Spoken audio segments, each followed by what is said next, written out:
Hey guys, welcome back. Today we're going to be installing my new intercooler, which is the next crucial part that I need to get there. And the intercooler that I've chosen is the Wagner EVO3 competition intercooler. And as you can see, it's pretty damn big. But for those of you who are not familiar, it's a intercooler that's integrated into the reinforcement bar, or crash bar some might call it. And so it replaces the crash bar in the front of the TT, as well as the intercooler, obviously. But it's a German-made piece, and the quality is just tremendous. If you can see here, these are cast end tanks, and these actually have fins inside to direct the flow, which is really nice. It's actually thicker in the back where possible to allow for the most volume they can get. And it's just a really nice piece overall. It's got OEM quality to it, and that's kind of what really drew me in. Now, I know right now probably a lot of you are wondering, why didn't I go with a bar and plate intercooler? And really, being that this car is going to be a daily, and I'm not really going for quarter-mile record runs. I mean, yeah, I am going for a 9-second quarter, but I'm not really looking to be a one-and-done kind of machine. It's kind of like, I'd like to be able to take it to the track and do road course. I'd like to do autocross. I'd like to do drag strip. So, bar and plate, while it has its places in, being highly resistant to heat soak at the beginning, it doesn't really behave as nicely when being used over long term. So I'm gonna post up some differences between tube and fin and bar and plate in the video here, just so you can see the comparisons from like a technical standpoint. Because I don't know all the I don't know all the breakdowns, but I do know that, like, for the purposes that I'm going for, after doing a bunch of research, I determined that the tube and fin was the way to go, and plus just the quality of this, and I think it'll get me where I need to go. And one thing that I've been told, and I don't know how much validity there's to it, I haven't really been able to find much information about it, is that if you look at 24-hour Le Mans cars and long distance endurance cars in general, they will all be running a tube and fin intercooler and not a bar and plate. So if they're turbocharged, obviously. So something to consider. Just take a look at it really quick. Really nice piece. Also, the black coating is gonna be nice, so it's gonna be a little bit stealth. You won't really see it through the honeycomb of the TTRS grille, which is nice. I mean, you can kind of see the original intercooler. You can see that the coating's coming off down there, which is kind of sucky. So hopefully that doesn't happen with this one. But yeah, I'm really excited to get this on and kind of get to the next stage. This will allow me to, tune the car either with Unitronic Stage 1 Plus, which doesn't require a downpipe, or maybe I just hold off, put the downpipe in sooner than later, and then I can go straight to Stage 2, which might get me pretty close to the 9s, but likely not there. Being that I'm keeping this a street car, it's going to be a little heavier than those who have gone 9 seconds on a Stage 2, so I don't know if we'll actually get there, but we'll see where it goes.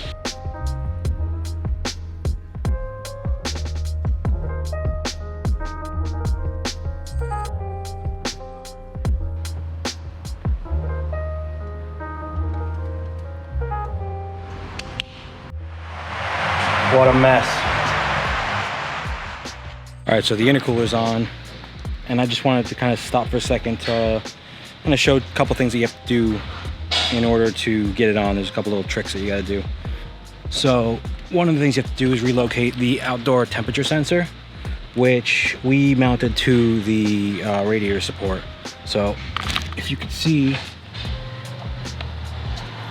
I'm not sure if it's visible, you can see that we drilled a little 13mm hole in the radiator support and mounted it in there. Originally it sits within the kind of like soft plastic that sits over here, and you have to relocate it because the intercooler is too large, and so those plastics gotta go. So that was done in order to make this work. And then you kind of gotta like play around with radiator support to get the intercooler in. It's not that easy. This is a generation 1, but we were able to get it in and then mount everything up. And then let me show you a couple things you got to do to the bumper in order to get this to work. All right, so the other thing you got to do is some modifications to the bumper. Actually, not modifications, just removal of stuff. So you can see here, see clean through it now. Besides these, which you can't remove because these are for the license plate mounts, the OE ones. And then you got the parking sensors, which have the brackets built into the backside of the grill as well. I don't know if this thing's going to focus. There you go. So those got to stay. But this entire plastic thing here, you can take out in one piece. Now this little thing here, some cars might have an airbag sensor here, but my car doesn't in the US. On my car, there's actually 2 sensors, which sit on like this side and this side, mounted to the radiator support.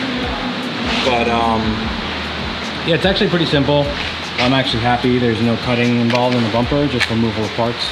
So I also totally forgot, in the spirit of comparison, holding up the intercoolers together so you can see what the actual physical differences. It's actually pretty cool. All right, so interestingly enough, the OE intercooler is actually wider. Let's sit on the floor here. So if we look at it, step away actually, it's actually, can you even see that? It's actually wider than the Wagner. However, the Wagner is thicker that way. And then it's also got the step, which you guys will see in the photo I'm about to show you. But yeah, it's actually quite the difference. And it's pretty light as well. I'm excited to see what kind of difference this makes when I log it. Future me clip,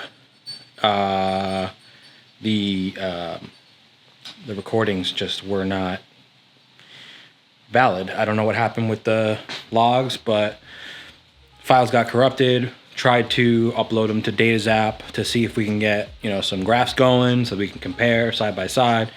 And just something's going on with the way it's saving to my computer. I end up with a 1 kilobyte file with absolutely no data in it. So I'm gonna have to do some troubleshooting and figure out what's going on there. But long story short, it works. The intercooler is better than the other intercooler in the same DA. And that's really all that matters. I'm not going for 1,000 horsepower numbers right now. So for it to be like the best bar and plate or something like that, it's definitely not gonna be there. So I'm not trying to dupe anybody, but it is a bigger intercooler. It has more volume and it has more cooling surface, and therefore it will cool better.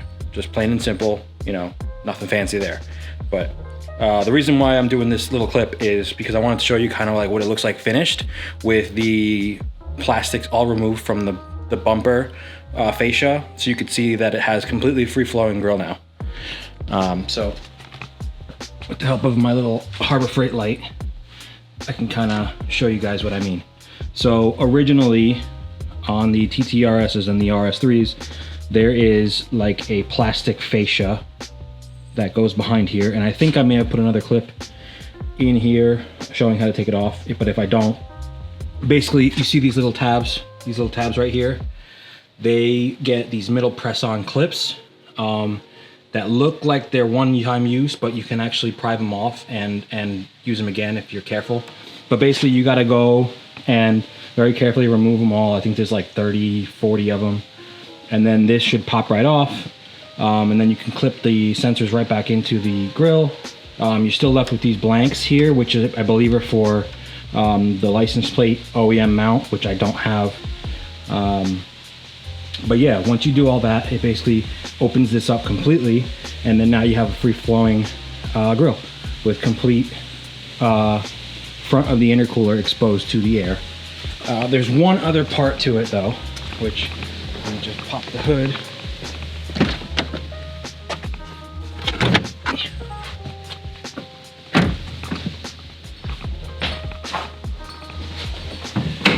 So This panel right here clips to the plastic that originally holds in the surround that holds in this centerpiece.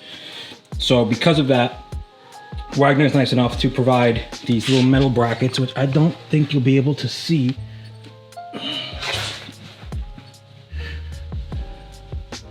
Yeah, I don't think they're visible, but basically they provide these metal brackets that allows for these little press fit clips to hold in this top area, so you can still have this finished piece. And that way, you know, everything works as intended, and you can have your intercooler with no fascia as well. And so that's it. So really quick extra update. Yeah, sorry about the footage and the logs. Not much I can do. I'm no pro.